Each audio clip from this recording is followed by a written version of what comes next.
Warm welcome to an exclusive episode of the Monday Morning Learning Podcast on making finance work for life with Rashmi Rao. Good evening, Rashmi, and any welcome words before we start off with your introduction for the audience? Hi Ravi, good evening. Thank you for having me here. It's pleasure talking to you. And warm welcome to everyone who's watching.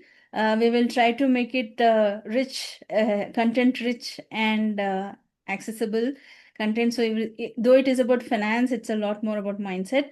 So let's see how it feels, and do please send the comments so that we know how do you feel. Certainly, Rashmi. Thank you. So, Rashmi is an experienced senior industry consultant specializing in global capital markets with a focus on serving front office, middle office, and back office functions within global investment banks, having worked at Morgan Stanley, IBM, and Deutsche Bank. Now, she's passionate about promoting financial literacy and coaching individuals on investing in stock markets. She's author of numerous articles and ebook geared towards educating children on financial concepts and value-based learning. Now, so we got an exclusive episode. So the title is Making Finance Work for Life. And we've got 5 themes. We are looking at investing with intuition, discipline, and wisdom, financial literacy for all ages, especially children and youth. We look at mutual funds as everyday wealth builders, life stage finance, education, home, retirement, and finally, we look at redefining financial success, security, freedom, and purpose. So, Rashmi, for the first one, before that, there's a goal for this particular exclusive podcast. We'll try to explore how multifaceted experience across capital markets, consulting, training, and writing can actually help demystify stock markets, promote financial literacy, and guide people to live more secure and empowered lives. Right. So the first couple of questions on the theme of investing with intuition, discipline, and wisdom. What core principles have shaped your investment philosophy over the years? That's question number one. And how do you coach individuals, especially the first time investors, to stay calm, focused, and consistent? Sure. Thank you. So, first question first, if I have to say, how do I go by the principles and what shaped my investment journey? So, just like many other people, I have had my ups and downs or with my career, and then entrepreneurship, and then coaching, and all that passion for writing. So from the very young age, I knew that I wanted to write. So that was my way of expression, I could say. For some people it's singing, for some people it's talking, and everything else.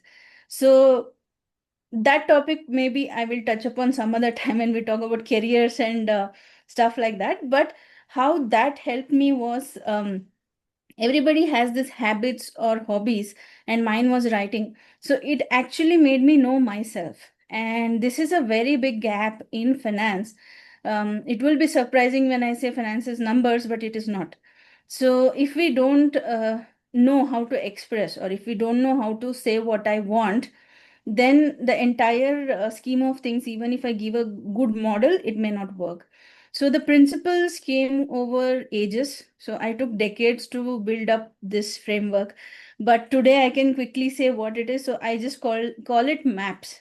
So for me, MAPS means M stands for mindset. So when you have the learning mindset, right, it doesn't get into our head when suddenly we feel like we have found some magic formula for investing or something. Because in investing, it is never a place where we can say, okay, I have achieved something. So though we will find a lot of success in the process, it's never going to be the state where it is a guarantee. Okay, it's a game of probability. So you can never say that, okay, I have the holy grail of investing. There is nothing like that. There is no secret sauce out there. So we always have to evolve based on how our life is changing, as well as based on how markets are changing. So a few years ago, we never had AI or crypto, and all our parents and grandparents had to think of was fixed deposits. But today, that's least talked about, right? So that way, that is the point of mindset and open mindset of learning. So A stands for action, and not just any action, the application of what we have learned. So I have seen that when I have delayed my investment decisions because of heavy intelligence on what we consume from the media, right? Whether it's news or from friends or from colleagues, we have to have some benchmark or some boundaries beyond which we should not get influenced. because ultimately it is our life, the individual who is making the decision. So how to make this easy is only because I can say that application based and action based. So sometimes even when we are in the most doubtful phase of investing, staying invested and staying there is what made me do things better than questioning myself about my own motives of why am I still staying in the market? The market is down by 20%. So all that intelligence doesn't work sometimes. And then moving on to the next point is the patience. So this is again overlapping what I just said. So when I apply my knowledge, right, and the questioning definitely comes. But when things are clear, when my ability to explain is clear to myself, not to anyone, when I explain to myself why I'm doing this investment, then the patience stays. And once this becomes a habit, it's a practice. So next time the market falls, probably a person like me who wants to invest may be ready to put a lot more money in the market than panic and just run away. Yeah. So these things evolved over years. Mm. It's not like a 2-day event kind of a thing. Yeah. Finally, S stands for strategic execution. So money, like every other resource, is limited, and also time. So if we are very busy working in the office, we definitely don't have all the time that we want for analyzing. So the amount of analysis that I do, right? Most of my colleagues who are working a very stressful job or a full-time 12-hour job may not be able to think so much. So strategically, we have to decide what is for me, what is not for me. I would say moderation is the best option. So that way, whether it is finance, whether it's health, or whether it's anything. So this MAP strategy is something I have kind of fit in to a small box. It's not so easy. This also came after a lot of thinking, but I would say these are the most important principles. So to summarize, mindset, action, patience, and finally strategy. So this is how the principles have come up, and I would like to stick to these. And everything else, I try to roam around this particular stuff. Absolutely. The second question is on how do you coach individuals, especially the first-time investors, to stay calm, focused, and consistent? Right. So I think this is the best time for first timers, irrespective of whatever age, because we have internet and we have accessibility to reach out to anybody and learn. So Mm. that's the beauty of it. Yeah. And I feel excited to teach freshers or new people, because I appreciate that at least they are willing to learn before they make mistakes. Mm.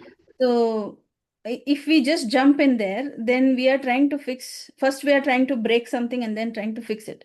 Yeah. But when people are ready to learn, I get too excited because they don't have to break anything. They just keep moving step by step. So that makes me a lot more enthusiastic about giving them all the knowledge that they can digest. But even if I give everything in one go, it will not be able to, they will not be able to digest it. Yeah. So how I approach or how I suggest freshers to approach is, first thing is they have to learn from anywhere. It doesn't matter which source. Then they have to start small. So when they start small, the anxiety and the fear of losing will be less, because not everything is lost. That's where we should start. Yeah. And there should be a structure for anything. So knowledge should be structured. That is what I believe. But not just that, the kind of investment we do or the kind of decision we do also has to be structured in order to remove confusion. So once that is taken care of, they will start seeing small profits. It doesn't matter how big or small it is, even if it's, let's say, 500 rupees from somewhere, some of their investments. So once they get used to seeing profits, when they take bigger risks or when they start progressing in their journey of investment, there is no panic, because once they have done it, they know if something doesn't work, I know what to do because I did it earlier. So the memory has to be there. So initially I guide whoever I guide, I say, just give me one sample of when and where did you do profit, or I'll guide them how to do it.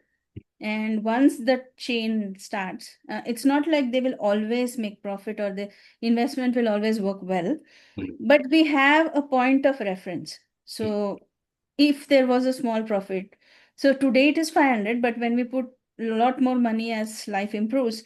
We can say it was 5 lakh or 50,000 or whatever. So when we have the memory of good things, when things don't work, we also know how we can get back to the earlier status of making profits or investing working well. So the entire system is in such a way that we get used to doing small good things, so that we don't get lost in the process of getting too much information, because these days that is a bigger problem. Yeah, yeah, absolutely. So looking So at, yeah, go ahead, sir. it's just about starting small and following a structured approach. Absolutely, absolutely, Rashmi. So looking at financial literacy for all ages, especially children and youth, why is it important to start money conversations early in families and schools? And could you share how your ebook and training initiatives are driving values-based financial learning, Rashmi? Right. So children are a special set of people we have to focus on. One thing is they're not extremely matured enough to understand this concept. Let's take it that way, because we don't want entrepreneurs to be born at 4-year-old. But this is the time when they form assumptions or mindsets from their environment. So first thing is to build a healthy mindset oriented environment, where when parents talk about money, they have to give a very positive approach. So the days are gone when we used to hear money doesn't grow on trees, Yeah. all the sad things come because of arguments about money, etc. So these mindset, once they frame, right, it takes years together to remove that and unlearn that. So first thing is they have to have a very fair environment. I wouldn't say always positive. At home you always have some or the other discussions, they pick it up from there. So most important point is mindset. Then it is, I think, the financial part of, or the skill, talking about money, savings, or investments. So these are, I would say, life skills. So just like cooking, driving, or swimming for saving life, this also is. So just for example, if we say there is a family where parents are doing very well, so why does the child have to know anything about it? I would say, well, after you hand over everything to the child in future, they should at least know how to manage. So it is generally assumed or said that by the third generation, most of the wealth is going to depreciate because they don't know how to manage. This is not one set of people. This is a problem all over, irrespective of the middle class or upper class, doesn't matter. Yeah. So it is a life skill, I would believe so. And we have to encourage this, not for them to become materialistic, but in the entire process of, it's not like textbook learning, obviously. But in this entire process, they will try to understand how to take responsibility for their actions financially, and also how to be independent when they can't ask permission to somebody. Yeah. So generally, when there is a lot of control in joint families or somewhere, it is always assumed that I should ask someone for this.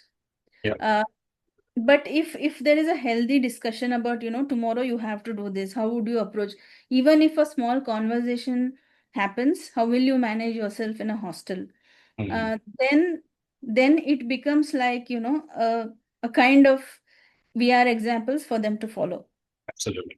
And without telling them that, okay, I'm sitting here to educate you about money. It's not going to happen that way. Yeah. And then it also bridges relationships somehow, I feel. So finance is still not a very comfortable subject to speak in many families. But when it comes as a natural progression, just like any other topic on a dining table, it no longer becomes like, can I ask my parents, or can I ask my grandparents, or can I discuss this with my brother or sister? So that way everybody is open, and they are okay to take no as an answer. So let's say a child wants to start a business, just graduated, right? So he or she doesn't have to go through all the stress first for getting the capital and then doing it. He or she might just ask once what the parents might feel. If they say no, that's all right. But at least, there's an open discussion about why there was a no, or why I could approach them that way. So I think the early start is important because they are the ones who have a lot of time in their hand. Yeah. Uh, so when they know that very early on they have to invest some part of it, maybe 10% you can say.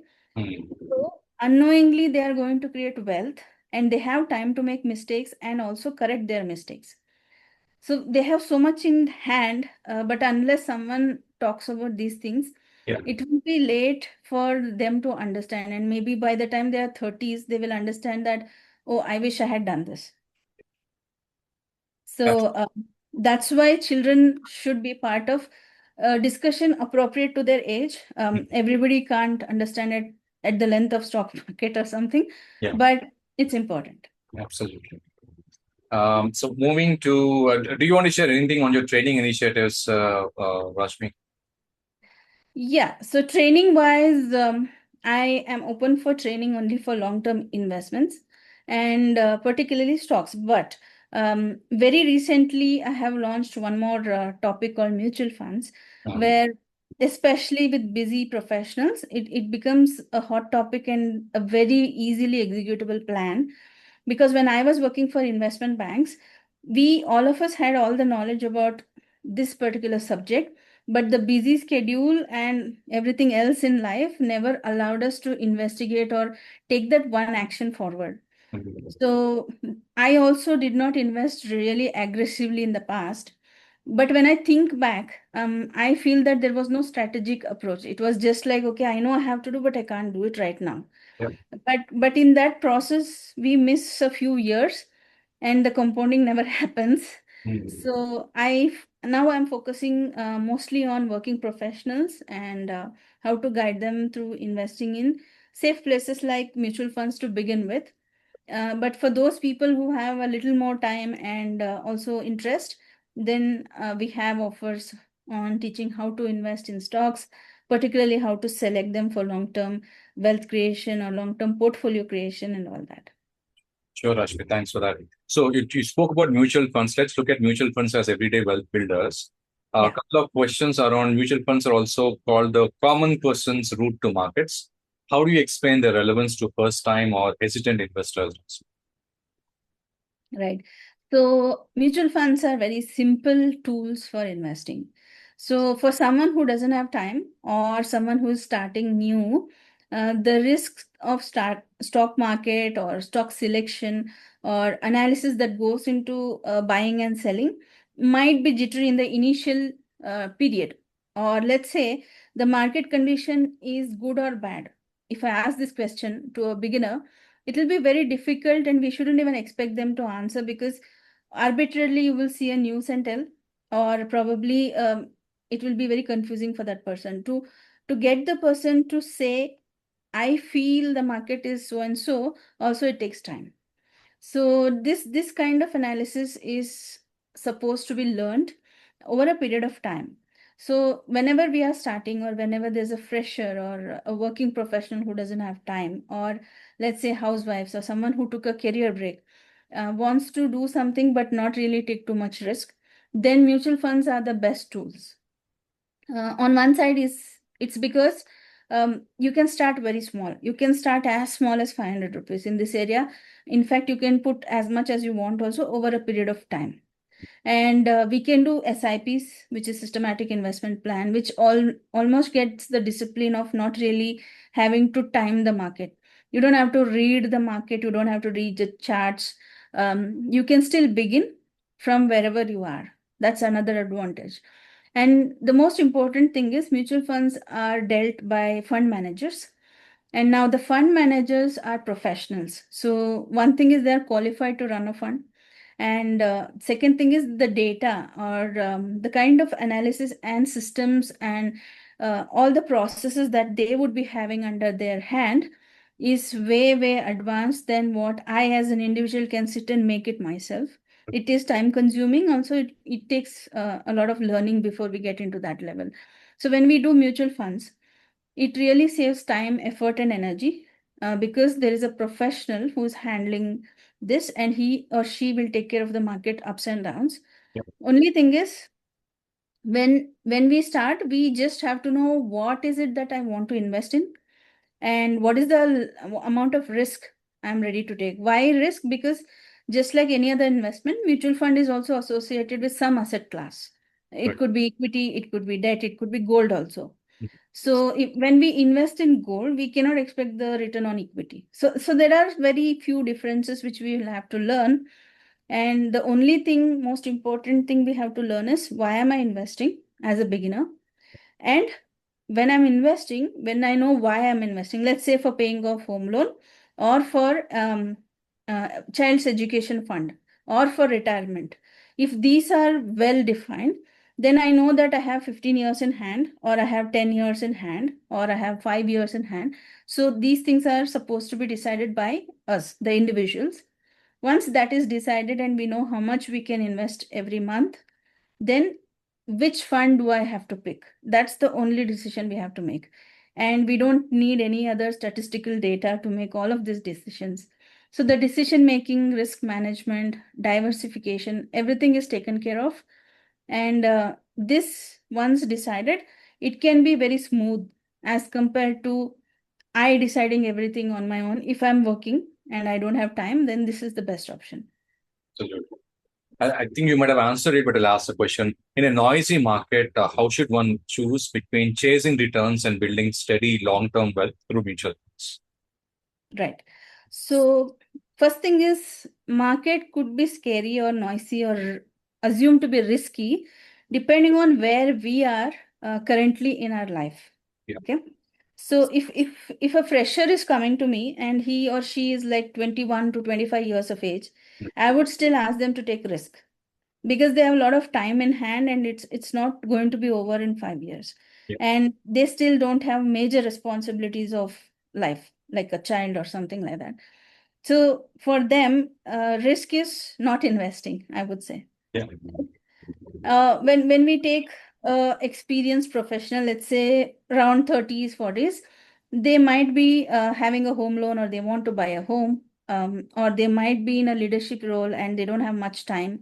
So many things change. So for them, we will have to say risk has to be taken. We cannot just let go that, but we have to take calculated risk now because we can't do major mistakes. We can't blow up the portfolio, and we have to segregate our investments in an appropriate manner which suits the family.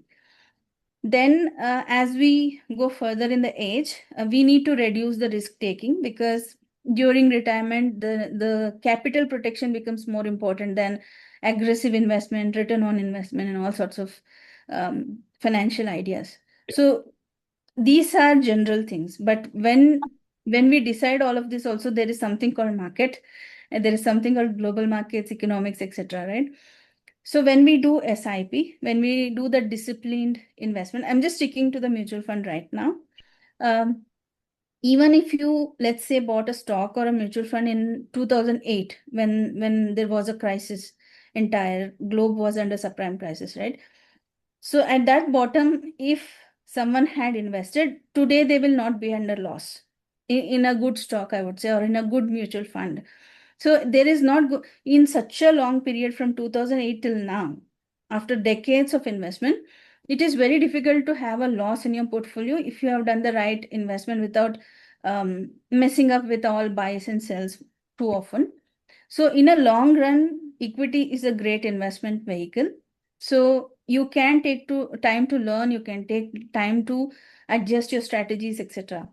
It has to be done because equity is a vehicle which doesn't really suffer because of inflation. Okay, it's not 100% foolproof, but in a long run, equity works well when inflation attacks your portfolio. Okay, and all other investments, if you see, are not as liquid as your mutual fund or stocks because real estate and PF and all other funds that you might have will have a lock-in period or a time before it can be converted to cash. So we need to, when we see all of this, right, in a long run, the risk is not really a big risk.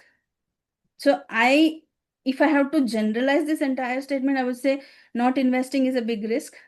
But we have to see where we stand today, who we are, what is my capability to make money, what is my earning capacity. I would put it like that way. And even if we retire early, it's not like we are done. We will not work ever. So we can do things different from what we were working 9 to 5 or 12 hours job or whatever. But that's why I said one strategy won't fit all, but not taking risk is going to be a very big risk. So looking at that, people can decide when and where to invest. But just jumping on a investment with heavy cash, just a lump sum, just because there was a news about a stock or a new fund came up in the market called mutual fund from your favorite company, is not the right strategy, because that is going to be very risky if we don't even know how long we will stay invested, because within 1 month we will be anxious and we might just jump out. So that's a big risk. Absolutely, Rashmi. Thank you. Looking at the fourth theme on life stage finance, education, home, and retirement. First question is around with 12th grade education costs rising at around 12% inflation and undergrads pursuing MS abroad. How can families prepare early, Rashmi? Right. So first thing is, when did we start investing? So for those families who started investing when the child was born, great. But for some people who still have 10 years in hand, can still do that. But if the time is less than 5 years, then there are only two things that can happen in investment.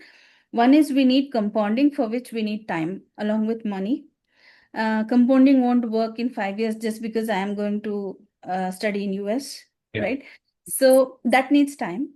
The second thing is, when we don't have so much time, then we have to aggressively invest in the right place, which means we will, instead of doing an SIP of 15,000, a person might have to do 35,000 or something more than that, just to cover up the gap. Right now, that also depends on how much the family can take the risk, because if they have good income, then it is doable in a systematic manner. But if they are having a crunch, then I would suggest first see where are the other sources of income you can get the income from, then allocate it to a right mutual fund or an investment which you know. And I'm not talking about fixed deposits here.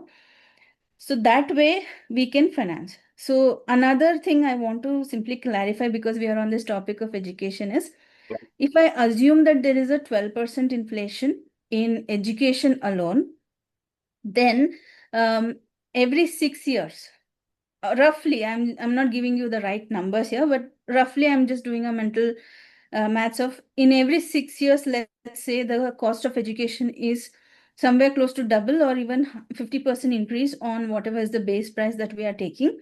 But that is not the only thing we have to consider. If we are supposed to go abroad and study, then we have dollar cost or we have exchange to those things. And this is not just about education. We have to think of accommodation and living expenses, which also increases in a very steep manner. So all of this put together, a family has to plan. So it is not something which cannot be done. It also has to be like simply decided, assuming that the child will do A, B, C, D, X, Y, Z, because we don't know what's the subject or what's the college the child might choose. But let's say you have overfunded, that's all right. Because once they finish their post graduation, it can be used for their business or some other extra education or buying a home, whatever. But not planning for education will probably take away the opportunity. So that will be a little more hurtful than actually investing somewhere and not getting some 2% extra return. Yeah. So I would say don't chase the percentages. So don't chase, okay, there was a fund which gave 30% last year, I should have put it there. So that is a wrong approach, because look at averages, because markets are always running on probability. So my point is, if we are planning for child's education, we need to make sure that there is a place which is less risky as compared to a 35 versus 25% return. Because my purpose is defined that, let's say 9 years we invest, 10th year there is some kind of a mess in that sector or in that investment, suddenly it falls. So we don't want that scenario, right? So we need to invest in a right place and we need to be consistent. we cannot pull the child's education fund and pay off a home loan. Yeah. So it's a matter of discipline. Mm. And this, over a period of time, we will not even realize that how 15,000 became a 1 crore. If you give it about 10 plus years, not lesser than that. So we just have to run the equation of, should I increase my SIP or not? Is this fund doing enough or not? So there is a way or method for selecting the right fund for my financial goals. If we do all of this, we can still manage this, because over a period of let's say 10 to 15 years, uh, any fund which you have, even if it is an index fund, has given a good enough return somewhere around 12%. So we will not really be in a position to say, I'm sorry, I don't have funds, you can't study in this particular university or something. And see, if a child is good enough, one more just a small thing for parents and the child, if the child is watching. If there is a shortage of fund, there is an option to take loans, or there is loan against collateral, or there is scholarships. So we shouldn't give up on our ambition to study just because of one fund not being there. But we should plan in such a way that the funds are available when it is needed. So if we have time, we can sit and discuss about where to invest. But if we have very little time, you take the multiple sources of information. Where is the scholarship? Which is the university? What is the subject we choose? What is the rate of difference in fees year on year? Mhm. So if we are talking about 5 years, we may not really have to worry about 12%. We may have to have something just enough so that we have more time to get more income from somewhere and invest. So this way, if we do stage by stage, depending on where we are, then we can definitely cater to that need of the fee. Education is a heavy fee, not just education, the living expenses and everything else. So this is how we can phase it in a manner in which it is not a burden for parents and it is not a burden for child also. But let's say we have a lot of funds, but child chooses not to go to that university and maybe do a startup, then fine. That's not a big problem.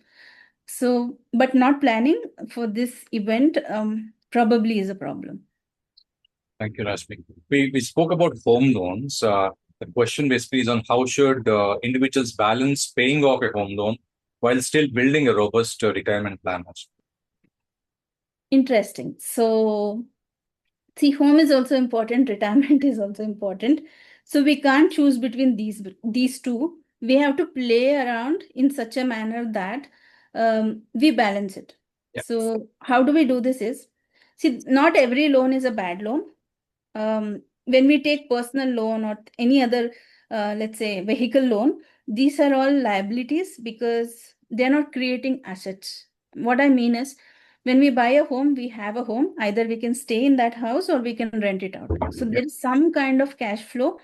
We will save on rent or we will earn a rent, more or less, over a period of time. Currently, the scenario is such that your rental income of the home is nowhere equal to the EMI that you pay. So while buying a home, especially the youngsters, um, if it's their dream home, they need to decide on how much loan they can take depending on the income. And home loan is a good loan because one is you're creating asset. Second is you have your income tax offsetting all the loans that you're paying to some extent. There is some percentage where you can offset your income which is payable tax. So all of this considered, in terms of home loan, it's a good loan, but it has to be sizable enough for us to digest. So if we take such a big loan that my 70% of my salary is going to EMI, then it's a problem because the remaining 30% might go into living expenses. If just one person is working in the house, yes, it's a dream house, but it's becoming a liability for a person because it is too much to handle and you can't let go paying off home loan. There is no such choice. So what we will do is compromise on retirement investment. So this is going to be very bad over a period of time when we start aging and the requirement for cash flow becomes a lot more as compared to younger years. And second point is, let's say there are people who have a lot of ancestral properties, or they assume that that property is going to be under the child later on or whatever.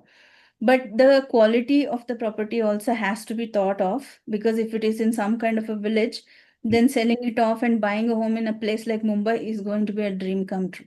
So these things have to be discussed well in advance, but it has to be done in small pockets. So if we have home loan, I would say let your home loan run, because the interest on your home loan will be way lesser than the return on your investment which a mutual fund can give or your stock investment portfolio can give.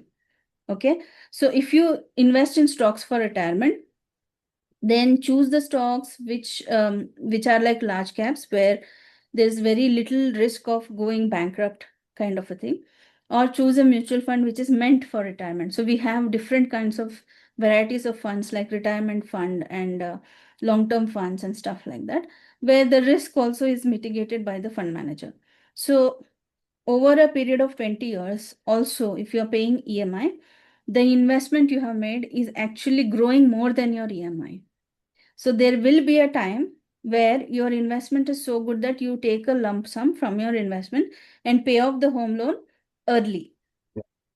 So this is the beauty of compounding over a long period of time, where in fact, I don't want to quote anything, but there are a lot of stocks where if you had invested for, let's say, 15 to 20 years, over a period of time, the stock has increased in price, and the return on the stock is so good that you could have bought a home just by removing 25% of your investment and giving it to the down payment. So it's like giving you a free ticket for buying a home because you invested in the right place. So those things are possible, but that's when people know how to invest and stuff like that. But if there is a choice between retirement and home loan, I would say if you have the capacity to pay EMI, please continue the home loan, but never say no for investing for retirement, because that also takes a lot of time. Absolutely. Thank you. Thank you, Rashmi. Coming to the final theme of redefining financial success, security, freedom, and purpose. Beyond returns, how do you help people align financial planning with life goals, well-being, and peace of mind, Rashmi? Right. So for the peace of mind, that's why I call my firm as Peaceful Investors, because in the entire scheme of things, the stress of going to a job, I mean, you spend more time on the road than at home these days. So everything happens, life happens. There are kids, there are elderly people to take care of in the house, medical expenses. Among all of these things, the last thing that comes to the mind is where to invest and how to invest. But if that also looks like a big deal, people will not invest. So the first thing I attack, the elephant in the room, is to simplify things of why do I want to invest? The first thing is why, and we need a purpose for investment. Second thing is how. That is very easy because we have strategies and we have simplified things in such a manner that you don't have to take too much time. Just about half an hour in a week is enough for thinking of learning how to invest and doing all the research and stuff like that. Finally, the disciplined matter comes that, let's say we don't have lakhs of rupees to suddenly go into the market. Fair enough, and it is not needed. We start small. So that way, what we did here is we removed the anxiety of I don't know how to do it. Then we removed the burden of risk by saying you can start small, because when there is a heavy burden of something coming very close to you and you have to perform, then it is bound to be somewhere a mistake.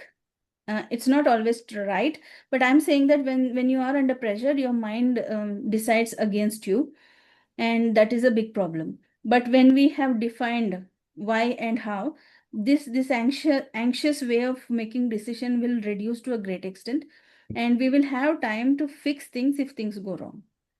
So when that is done in a methodical manner, or let's say in a strategic thing like a simple investment in mutual fund, or buying a certain stock in installments, like once in 3 months I will buy 10 stocks of this company.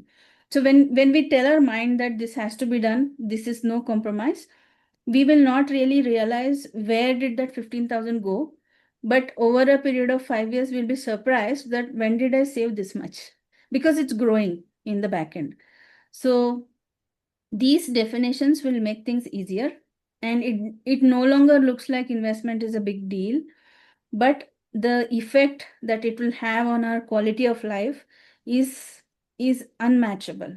Because why I say this so confidently is because when things don't work, your investment work, but it will not work overnight. This should have been planned long time ago, and it is just like planting a tree. So you just don't go and check every day whether the seed is germinating or not, but suddenly you get fruit out of it. So it needs patience. But when we cater to all these questions, and it is a lot depending on what I am as an individual. That's why I said mindset is a big part of this. Because if we copy someone who we saw on TV, it is not going to work because we don't have that much of risk taking ability. So we can see a portfolio of 100 crore, but we cannot follow it because when they bought it, probably it was ages ago when we were not born also. Yeah. So it's not going to work. So we have to learn this. There's no compromise. But when we do it in a certain method, the risk is going to be reduced, and the burden on our mind that how can I do it Yeah. is going to be reduced. Simple example is if I give someone a target saying that you have to make 1 crore in 15 years, just do it. So if there's no method, the person is going to go anywhere and everywhere and find something, and without knowing will just put it there. Yeah. So there are going to be ups and downs, and every time the money goes down a little bit, we will just jump out of it, and that creates a sinking feeling. Someone else's investment is working. Why is my investment not working? Yeah. But if I plan it like this, I have this fund and I want to make 15% return. I will invest 15,000 per month over a period of 15 years. Well, if you just count this, if you go and put an Excel sheet or a calculator and count this, it will be 1 crore nearly. So all I have to think of is 15,000 this month to this investment. That's it. So later on, after 15 years, you will not realize how quickly it became 1 crore. And 15,000 per month is just one part of what we will spend on. These days, we spend that much on a mobile phone just like that. Absolutely, Rashmi. The final question on shifts that you actually see in how people define enough in money terms today compared to a decade ago. Okay. That will take me hours to explain, but it's very individualistic, right? Enough is not going to come because these days there are more opportunities to make ourselves feel achieved, not even beyond that, not even like luxury. So I think slowly people are moving. So earlier, what was success is I have enough money in FD. I have a home for myself and my family. My retirement is taken care of. Yeah. And if we fall sick, naturally this happens, that happens. So they know that aging is a process, and uh, next generation is going to take care or whatever. So this was just a typical life. Yeah. Now we need retirement home. That's the second or third, whatever. Then we need holiday experiences somewhere internationally or something. Education also has become global or local. You can just sit at home and learn from any university that there is. Yeah. And also children have more opportunities these days. So sitting at home, youngsters, teenagers also are also starting the startups. Yeah. So that level of satisfaction has increased, and also life expectancy itself has increased. So we have to plan a lot more than what our grandparents should have planned.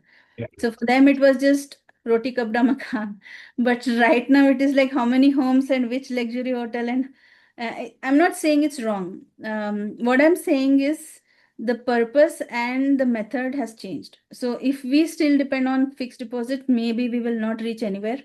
Sorry, I'm not demeaning it. It is useful at some point, but not really for inflation oriented lifestyle. So Yes. if I want to buy a home, I cannot depend on FD.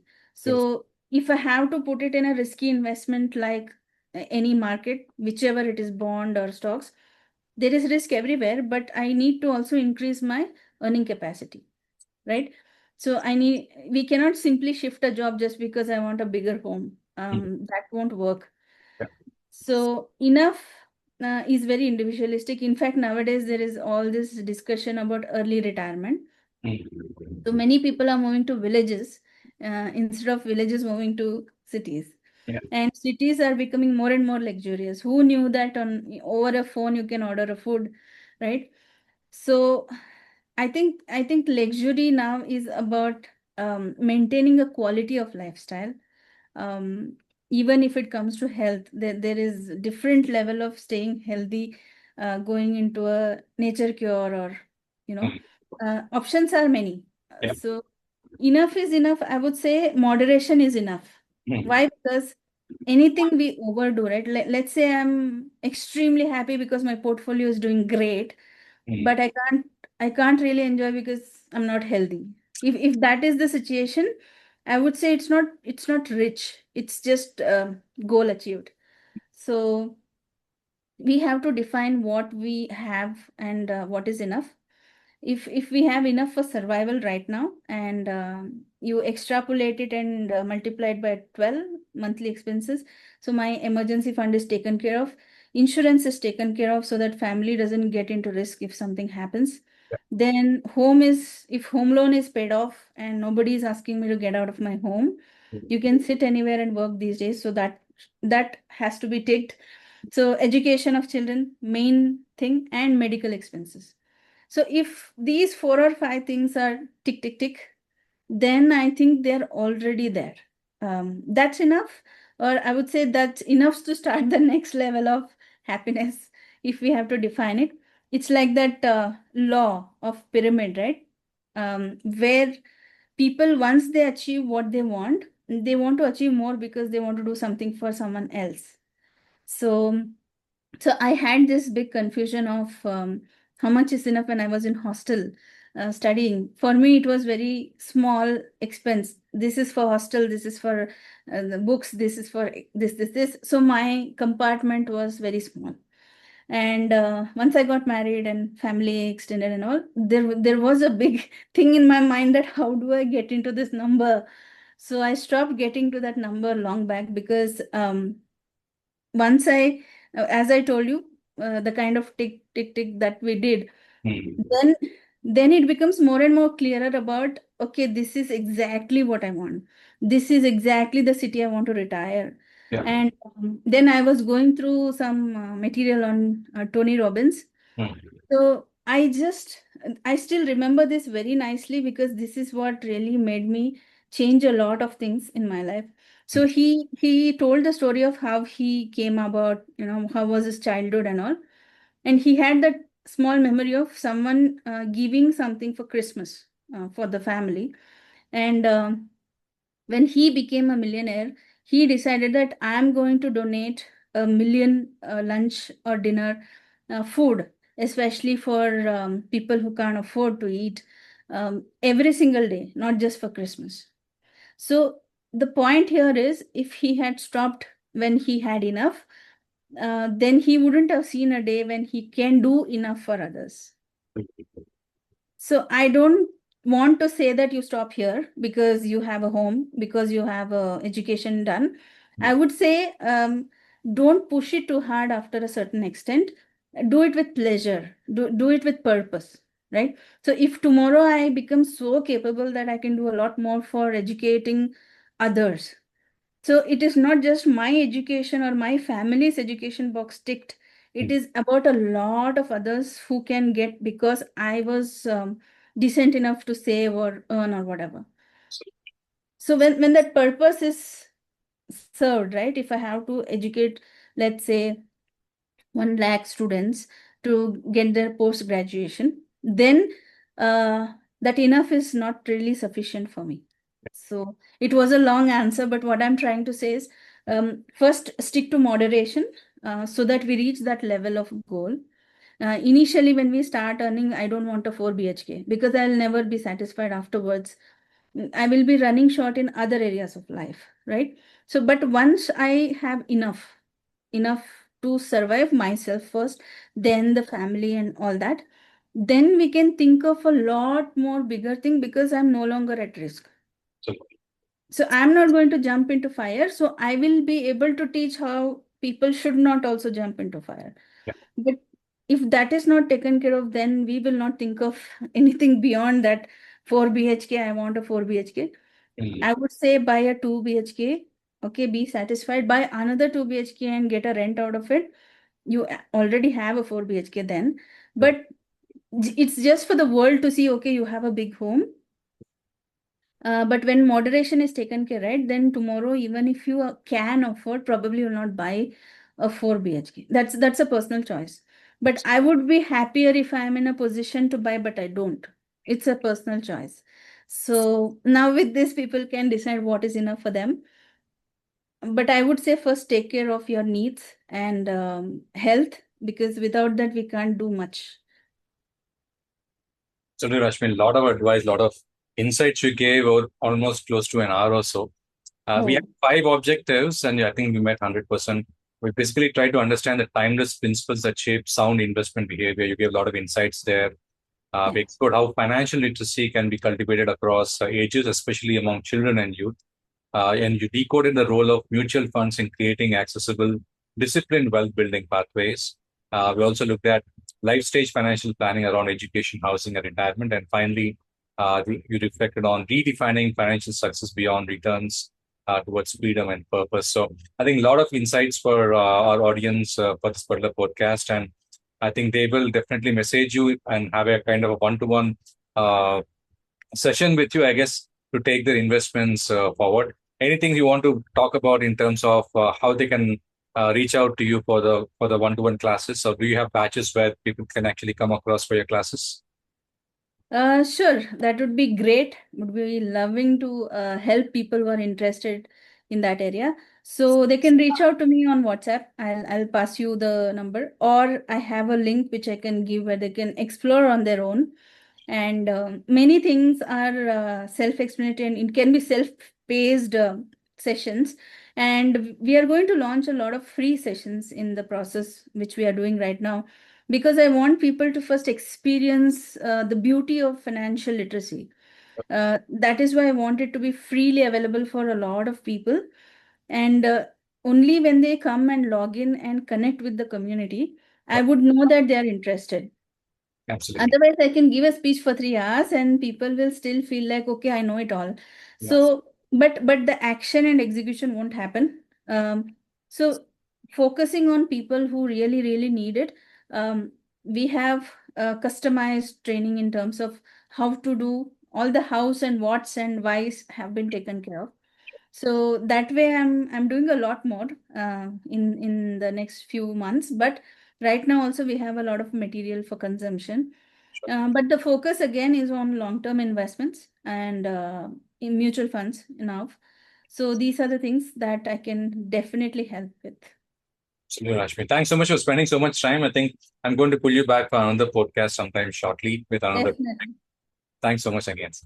Thank you so much for the patience and time. I didn't know I overshot it probably. And it was a lot of pleasure talking about this. Absolutely, Rashmi. Thank you.